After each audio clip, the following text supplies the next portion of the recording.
بسم الله الرحمن الرحيم. ألف لام را تلك آيات الكتاب المبين إنا أنزلناه قرآنا عربيا لعلكم تعقلون نحن نقص عليك أحسن القصص بما أوحينا إليك هذا القرآن وإن كنت من قبله لمن الغافلين إذ قال يوسف لأبيه يا أبت إني رأيت أحد عشر كوكبا والشمس والقمر رأيتهم لي ساجدين قال يا بني لا تقصص رؤياك على إخوتك فيكيدوا لك كيدا إن الشيطان للإنسان عدو مبين وكذلك يجتبيك ربك ويعلمك من تأويل الأحاديث ويتم نعمته عليك وعلى آل يعقوب كما أتمها على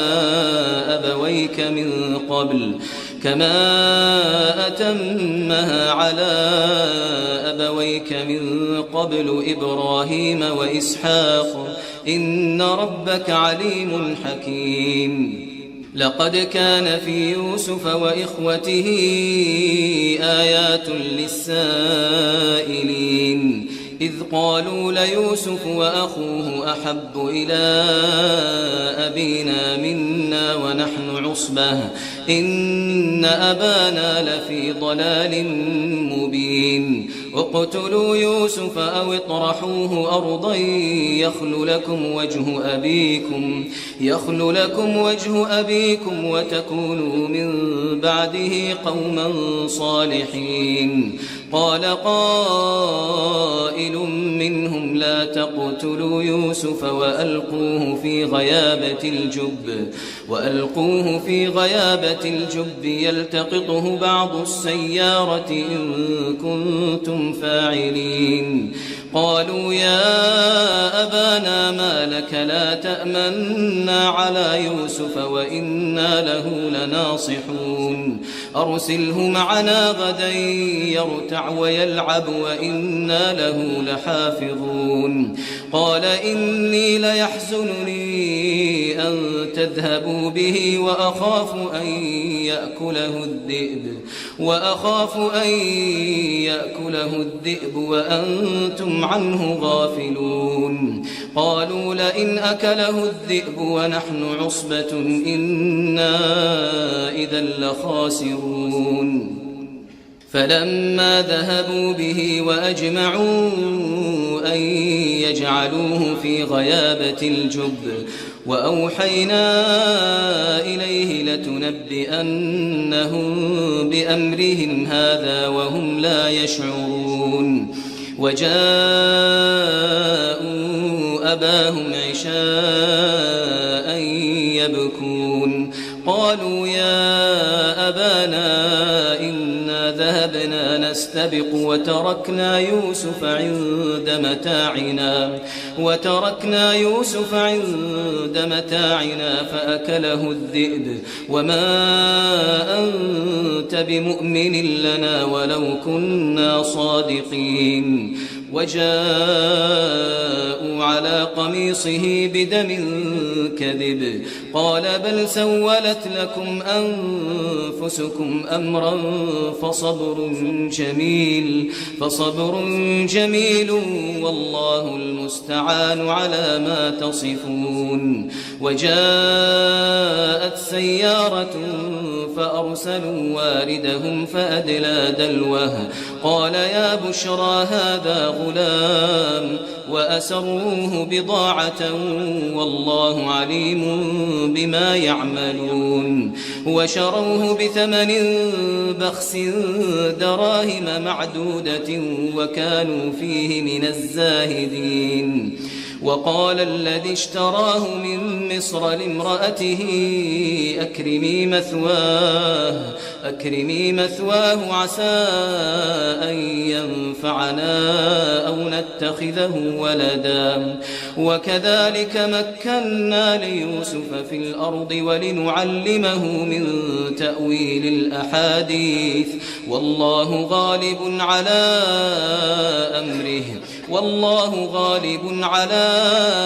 أمره ولكن أكثر الناس لا يعلمون ولما بلغ أشده آتيناه حكما وعلما وكذلك نجزي المحسنين وراودته التي هو في بيتها عن نفسه وغلقت الأبواب وقالت هيت لك قال معاذ الله إنه ربي أحسن مثواي إنه لا يفلح الظالمون ولقد همت به وهم بها لولا أن رأى برهان ربه كذلك لنصرف عنه السوء والفحشاء إنه من عبادنا المخلصين واستبق الباب وقدت قميصه من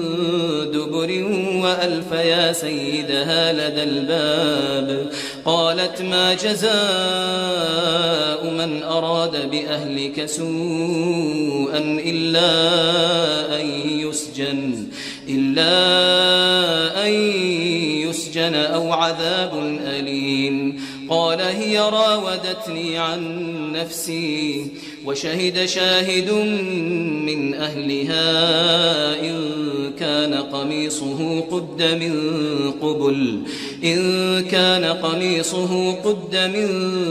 قبل فصدقت وهو من الكاذبين وإن كان قميصه قد من دبر فكذبت وهو من الصادقين فلما رأى قميصه قد من دبر قال إنه من كيدكن إن كيدكن عظيم يوسف أعرض عن هذا واستغفري لذنبك إنك كنت من الخاطئين وقال نسوة في المدينة امرأة العزيز تراود فتاها عن نفسه قد شغفها حبا إنا لنراها في ضلال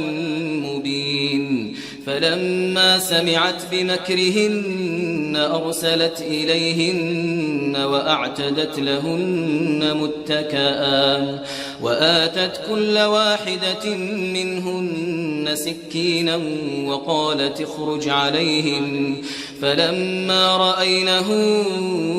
أكبرنه وقطعن أيديهن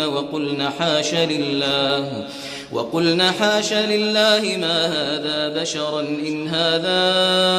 إلا ملك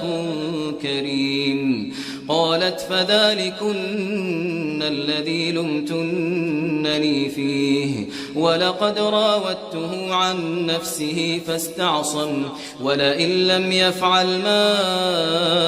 آمره ليسجنن وليكون من الصاغرين قال رب السجن أحب إلي مما يدعونني إليه وإلا تصرف عني كيدهن أصب إليهن وأكن من الجاهلين فاستجاب له ربه فصرف عنه كيدهن إنه هو السميع العليم ثم بدا لهم من بعد ما رأوا الآيات ليسجننه حتى حين ودخل معه السجن فتيان قال أحدهما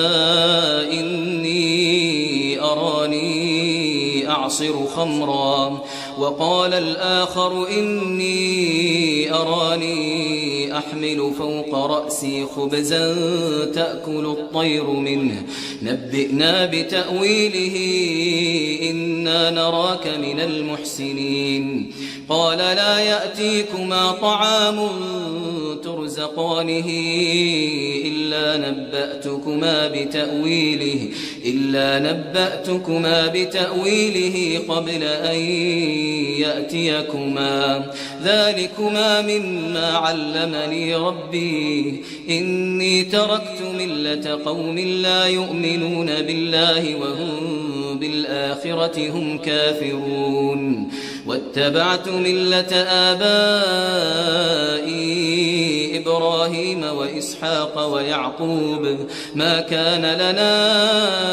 أن نشرك بالله من شيء ذلك من فضل الله علينا وعلى الناس ولكن أكثر الناس لا يشكرون يا صاحبي السجن أأرباب متفرقون خير أم الله الواحد القهار ما تعبدون من دونه إلا أسماء سميتموها أنتم وآباؤكم ما أنزل الله بها من سلطان إن الحكم إلا لله أمر ألا تعبدوا إلا إياه ذلك الدين القيم ولكن أكثر الناس لا يعلمون يا صاحبي السجن أما أحدكما فيسقي ربه خمرا وأما الآخر فيصلب فتأكل الطير من رأسه قضي الأمر الذي فيه تستفتيان وقال للذي ظن أنه ناج منهما اذكرني عند ربك فأنساه الشيطان ذكر ربه فلبث في السجن بضع سنين وقال الملك إني أرى 7 بقرات سمان يأكلهن 7 عجاف و7 سنبلات خضر وأخر يابسات يا أيها الملأ أفتوني في رؤياي إن كنتم للرؤيا تعبرون قالوا أضغاث أحلام وما نحن بتأويل الأحلام بعالمين وقال الذي نجا منهما وادكر بعد أمة أنا أنبئكم بتأويله فأرسلون يوسف أيها الصديق أفتنا في 7 بقرات سمان يأكلهن 7 عجاف و7 سنبلات خضر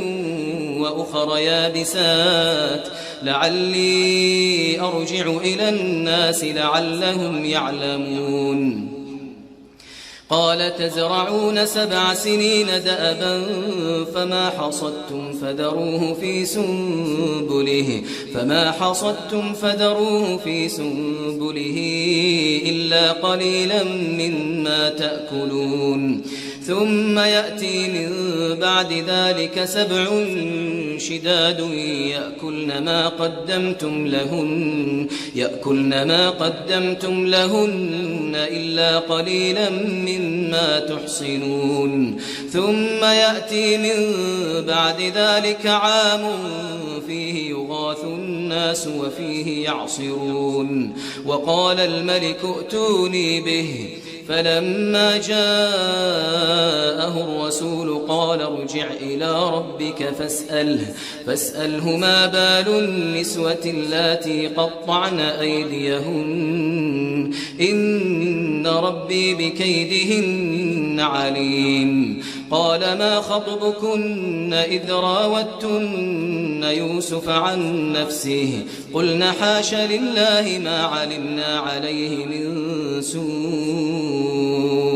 قالت امرأة العزيز الآن حصحص الحق أنا راودته عن نفسه وإنه لمن الصادقين ذلك ليعلم أني لم أخنه بالغيب وأن الله لا يهدي كيد الخائنين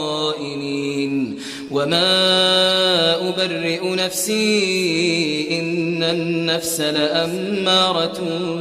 بالسوء إلا ما رحم ربي إن ربي غفور رحيم وقال الملك ائتوني به أستخلصه لنفسي فلما كلمه قال إنك اليوم لدينا مكين أمين قال جعلني على خزائن الأرض إني حفيظ عليم وكذلك مكنا ليوسف في الأرض يتبوأ منها حيث يشاء نصيب برحمتنا من نشاء ولا نضيع أجر المحسنين ولأجر الآخرة خير للذين آمنوا وكانوا يتقون وجاء إخوة يوسف فدخلوا عليه فعرفهم وهم له منكرون ولما جهزهم بجهازهم قال ائتوني بأخ لكم من أبيكم ألا ترون أني أوفي الكيل وأنا خير المنزلين فإن لم تأتوني به فلا كيل لكم عندي ولا تقربون قالوا سنراود عنه أباه وإنا لفاعلون وقال لفتيانه جعلوا بضاعتهم في رحالهم لعلهم يعرفونها إذا انقلبوا إلى أهلهم لعلهم يرجعون فلما رجعوا إلى أبيهم قالوا يا أبانا منع منا الكيل فأرسل معنا أخانا نكتل وإنا له لحافظون قال هل آمنكم عليه إلا كما أمنتكم على أخيه من قبل فالله خير حافظا وهو أرحم الراحمين ولما فتحوا متاعهم وجدوا بضاعتهم ردت إليهم قالوا يا أبانا ما نبغي هذه بضاعتنا ردت إلينا ونمير أهلنا ونحفظ أخانا ونزداد كيل بعير ذلك كيل يسير قال لن أرسله معكم حتى تؤتون موثقا من الله لتأتونني به إلا أن يحاط بكم فلما آتوه موثقهم قال الله على ما نقول وكيل وقال يا بني لا تدخلوا من باب واحد وادخلوا من أبواب متفرقة وما أغني عنكم من الله من شيء إن الحكم إلا لله عليه توكلت وعليه فليتوكل المتوكلون ولما دخلوا من حيث أمرهم أبوهم ما كان يغني عنهم من الله من شيء إلا حاجة في نفس يعقوب قضاها وإنه لذو علم لما علمناه ولكن أكثر الناس لا يعلمون ولما دخلوا على يوسف آوى إليه أخاه قال إني أنا أخوك فلا تبتئس بما كانوا يعملون فلما جهزهم بجهازهم جعل السقاية في رحل أخيه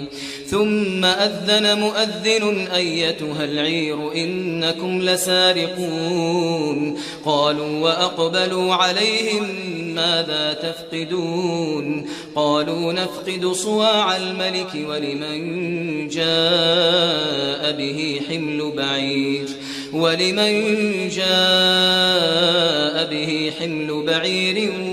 وأنا به زعيم قالوا تالله لقد علمتم ما جئنا لنفسد في الأرض وما كنا سارقين قالوا فما جزاؤه إن كنتم كاذبين قالوا جزاؤه من وجد في رحله فهو جزاؤه كذلك نجزي الظالمين فبدأ بأوعيتهم قبل وعاء أخيه ثم استخرجها من وعاء أخيه كذلك كدنا ليوسف ما كان ليأخذ أخاه في دين الملك إلا أن يشاء الله نرفع درجات من نشاء وفوق كل ذي علم عليم قالوا إن يسرق فقد سرق أخ له من قبل فأسرها يوسف في نفسه ولم يبدها لهم قال أنتم شر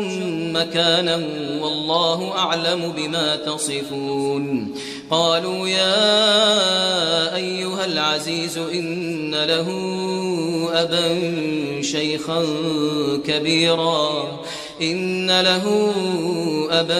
شيخا كبيرا فخذ أحدنا مكانه إنا نراك من المحسنين قال معاذ الله أن نأخذ إلا من وجدنا متاعنا عنده إنا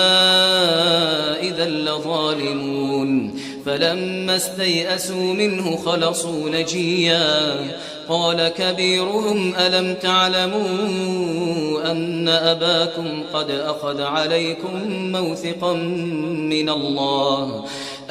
أباكم قد أخذ عليكم موثقا من الله ومن قبل ما فرطتم في يوسف فلن أبرح الأرض حتى يأذن لي أبي أو يحكم الله لي وهو خير الحاكمين ارجعوا إلى أبيكم فقولوا يا أبانا إن ابنك سرق وما شهدنا إلا بما علمنا وما كنا للغيب حافظين واسأل القرية التي كنا فيها والعير التي أقبلنا فيها وإنا لصادقون قال بل سولت لكم أنفسكم أمرا فصبر جميل عسى الله أن يأتيني بهم جميعا إنه هو العليم الحكيم وتولى عنهم وقال يا أسفا على يوسف وابيضت عيناه من الحزن فهو كظيم قالوا تالله تفتأ تذكر يوسف حتى تكون حرضا أو تكون من الهالكين قال إنما أشكو بثي وحزني إلى الله وأعلم من الله ما لا تعلمون يا بني يذهبوا فتحسسوا من يوسف وأخيه ولا تيأسوا من روح الله إنه لا ييأس من روح الله إلا القوم الكافرون فلما دخلوا عليه قالوا يا أيها العزيز مسنا وأهلنا الضر وجئنا ببضاعة مزجاة فأوف لنا الكيل وتصدق علينا إن الله يجزي المتصدقين. قال هل علمتم ما فعلتم بيوسف وأخيه إذ أنتم جاهلون؟ قالوا أئنك لأنت يوسف؟ قال أنا يوسف وهذا أخي قد من الله علينا إنه من يتق ويصبر فإن الله لا يضيع أجر المحسنين. قالوا تالله لقد آثرك الله علينا وإن كنا لخاطئين. قال لا تثريب عليكم اليوم يغفر الله لكم وهو أرحم الراحمين. اذهبوا بقميصي هذا فألقوه على وجه أبي يأت بصيرا وأتوني بأهلكم أجمعين. ولما فصلت العير قال أبوهم إني لأجد ريح يوسف لولا أن تفندون. قالوا تالله إنك لفي ضلالك القديم. فلما أن جاء البشير ألقاه على وجهه فارتد بصيرا قال ألم أقل لكم إني أعلم من الله ما لا تعلمون؟ قالوا يا أبانا استغفر لنا ذنوبنا إنا كنا خاطئين. قال سوف أستغفر لكم ربي إنه هو الغفور الرحيم. فلما دخلوا على يوسف آوى إليه أبويه وقال ادخلوا مصر إن شاء الله آمنين. ورفع أبويه على العرش وخروا له سجدا وقال يا أبت هذا تأويل رؤياي من قبل قد جعلها ربي حقا وقد أحسن بي إذ أخرجني من السجن وجاء بكم من البدو من بعد أن نزغ الشيطان بيني وبين إخوتي إن ربي لطيف لما يشاء إنه هو العليم الحكيم. رب قد آتيتني من الملك وعلمتني من تأويل الأحاديث فاطر السماوات والأرض أنت ولي في الدنيا والآخرة توفني مسلما وألحقني بالصالحين. ذلك من أنباء الغيب نوحيه إليك وما كنت لديهم إذ أجمعوا أمرهم وهم يمكرون. وما أكثر الناس ولو حرصت بمؤمنين وما تسألهم عليه من أجر إن هو إلا ذكر للعالمين. وكأي من آية في السماوات والأرض يمرون عليها وهم عنها معرضون وما يؤمن أكثرهم بالله إلا وهم مشركون. أفأمنوا أن تأتيهم غاشية من عذاب الله أو تأتيهم الساعة بغتة وهم لا يشعرون. قل هذه سبيلي أدعو إلى الله على بصيرة أنا ومن اتبعني وسبحان الله وما أنا من المشركين. وما أرسلنا من قبلك إلا رجالا نوحي إليهم من أهل القرى أفلم يسيروا في الأرض فينظروا كيف كان عاقبة الذين من قبلهم ولدار الآخرة خير للذين اتقوا أفلا تعقلون حتى إذا استيأس الرسل وظنوا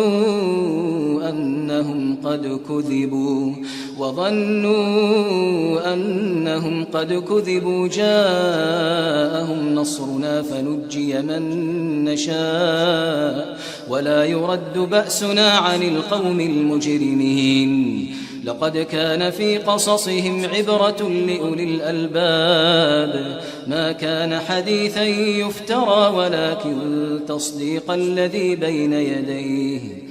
ولكن تصديق الذي بين يديه وتفصيل كل شيء